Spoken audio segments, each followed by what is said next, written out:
Yeah, so I saw a lot of this sentiment yesterday. We are very clearly in the era of NIL and transfer portal. And I cannot tell you the number of people that I have seen or heard from that have said some variation of, this is ruining college football. I'm going to put a poll out here in a second as well for those of you that use our Twitter, but I'd love to hear from you on the text line as well. Is the NIL and transfer portal era ruining college football?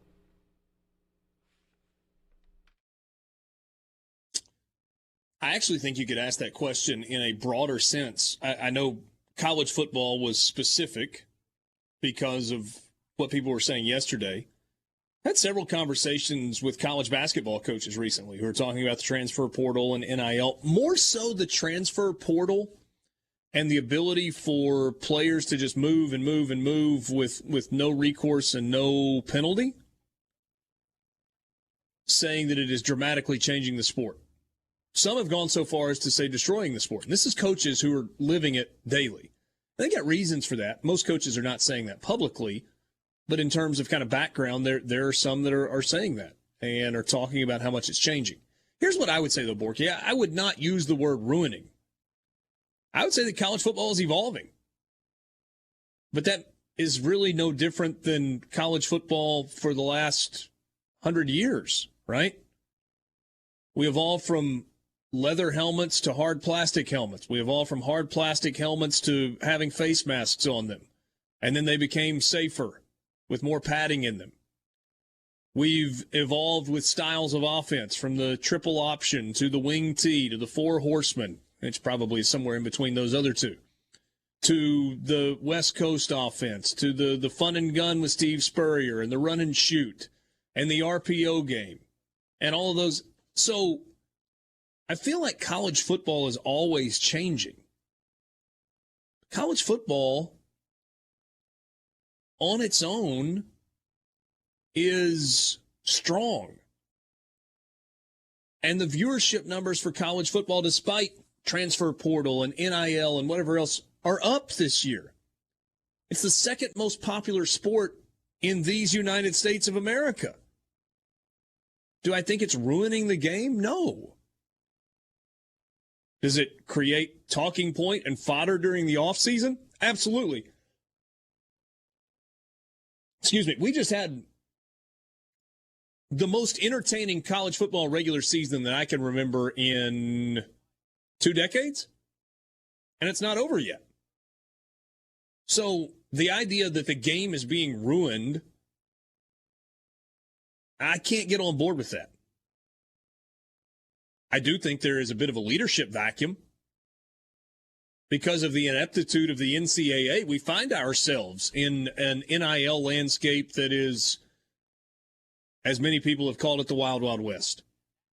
But it's because there was no forward thinking from leadership to put rules in place that would allow for college football players to benefit. The people in charge would rather just hang on forever to the idea that college is about education and nothing else, and sports is just an extra, and wanted to bury their head in the sand over it and cause the quagmire, cause the mess that we've got right now. Is it a mess? Yeah. Is it ruining the game? No, it's not. I need your help figuring out what the poll option should be, by the way, because yes, no doesn't seem nuanced enough. But I've seen people say that it's ruined it.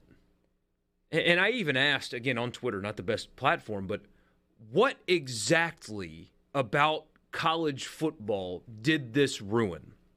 That I have yet to see a specific example of how this ruins college football. Does it create a situation where some guys enter the portal and they won't have a home, and is that disappointing? Yeah, that does suck for those guys. Maybe they could swallow their pride and go down to the FCS level. But all these schools are signing 25 guys a year, and you can only keep 85 on scholarship. So you've got to cut 15 somewhere. 15 players on every campus are looking for homes, and it's always been that way. It's just more out in the public. We still got to tailgate. All that happened. Tailgating, everything. The Grove, the Junction was active. It was fun. College game day still went all over the country, and Corso put on headgear. Your band played the fight song as your team took the field. You got to go to games. And your favorite team put your uniforms on and played the game. And there were more teams involved in playoff implicated games since the playoff began. And this season was played with the portal being active and NIL being active. When you talk about the sport and what you watched, what was different this year about college football, about what you saw on the field for 13 weeks this year? What actually was different? Nothing was different, Borky. It was better because more teams had rosters that were more capable of competing. And part of that's because rosters were older because a lot of players got an extra year and chose to exercise it. The actual product on the field was not different. It was exceptional. We saw really good quarterback play in a year where the quarterback class is not thought highly of. We saw good running backs. Tackling was better this year. You know, the story for the last few years is how bad teams have been at tackling. Tackling was better this year. Defenses made plays. I don't feel like we had that many times where, like you saw the hashtag college kickers. Had a few of those.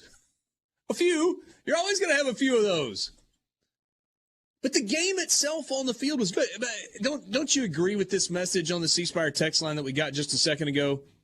It says changing is not the same thing as ruined. Yes, agree with that. It is changing. And that's why I used evolved a second ago. It's evolving. No doubt. The forward pass was evolution in college football. Yeah. What's the phrase we love? The advent of the forward pass. Right. I mean, you used to not be able to shoot threes in basketball.